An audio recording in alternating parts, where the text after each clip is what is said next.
Adding and subtracting fractions. There's two key things you need to remember whenever you're adding or subtracting a fraction. And they are, you only ever add or subtract the numerator, which is the top number. You never add or subtract the bottom number, only the top numbers. And the second key word of wisdom is both fractions must have the same denominator, bottom number, before you can add or subtract them.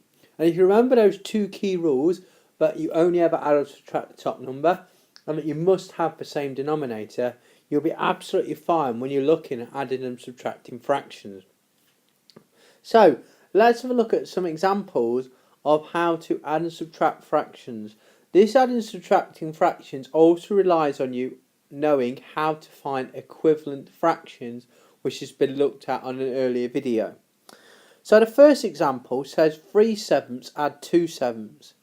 Now, what you should notice here is that they've both got a denominator of 7. So both fractions have the same bottom number.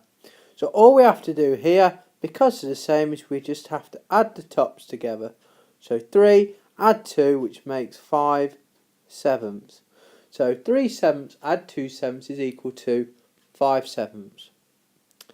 Of course, that's a very easy example where we had the denominators the same. Well, if we look at this example, 7/8 minus 1/4, you'll notice that we've got different bottom numbers here, different denominators. We've got 8 and 4.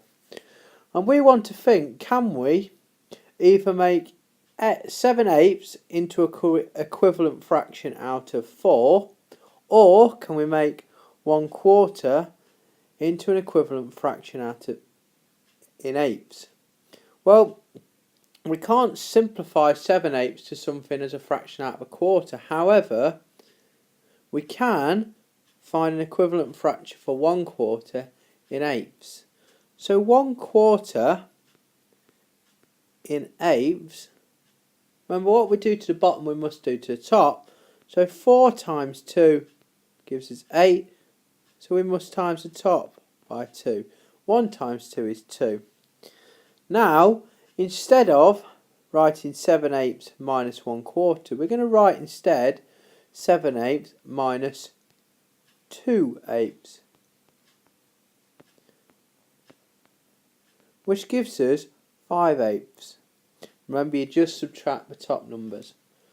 Now, that is also a nice case where you could change the second fraction into eighths. Sometimes it is as easy as that. You could have something like 1/3 plus 2/9. Well, we can change thirds into ninths by timesing both the top and the bottom of the fraction by 3. So 1 times 3 is 3. So then you can replace the 1/3 by 3/9. However, there is also a case where it might not be as simple as just changing one of the fractions. And that's where we have things like 2/3 add 1/4.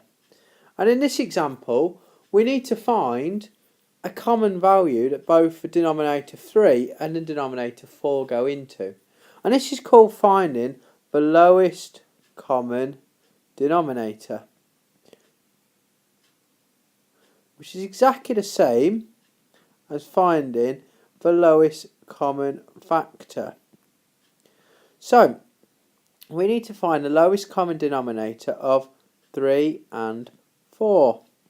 And to find the lowest common denominator, we need to write down the 3 times table and the 4 times table and find the lowest number that appears in both. And if you look here, that we've got this value of 12 that appears in both rows, and this is the lowest common denominator for 3 and 4, which is 12. So what we're going to do is we're going to convert both 2/3 and 1/4 into a fraction out of 12, into a fraction of 12. So 2/3 into 12s and 1/4 into 12s. What do we times 3 by to get to 12? Well, that is 4. So we've got to times the top by 4. So what is 2 times 4? That is 8. Likewise, we've got to do the same with this 1/4 into 12. So what do we times 4 by to get to 12, which is 3.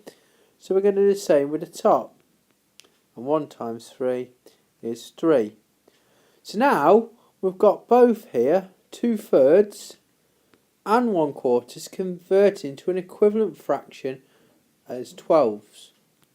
So now our new question is going to be 8 12s add 3 12s, which is 11 12s.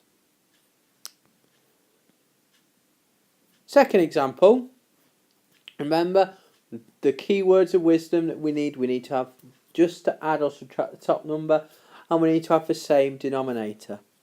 So here, can we convert 6 into fifths, or can we convert fifths into 6 easily? And the answer is no, we can't. But what we can do is we can find the lowest common denominator for 5 and 6. So to do that, you need to firstly find the lowest common denominator, which is going to be, after writing out the 5 times table and after writing out the 6 times table, you should see that the number 30 appears in both rows. So we're going to convert both 5 6 and 2 fifths into a fraction out of 30. Now what I'm going to do here is I'm going to allow you to spend a little bit of time, pause the video and try and do the rest of the question, and I'll start the video back up again.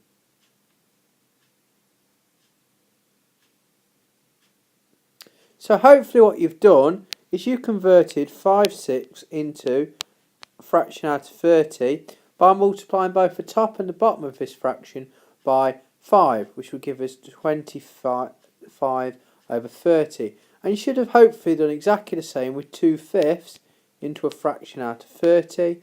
So we times both bits by 6, so we've got 12 30ths.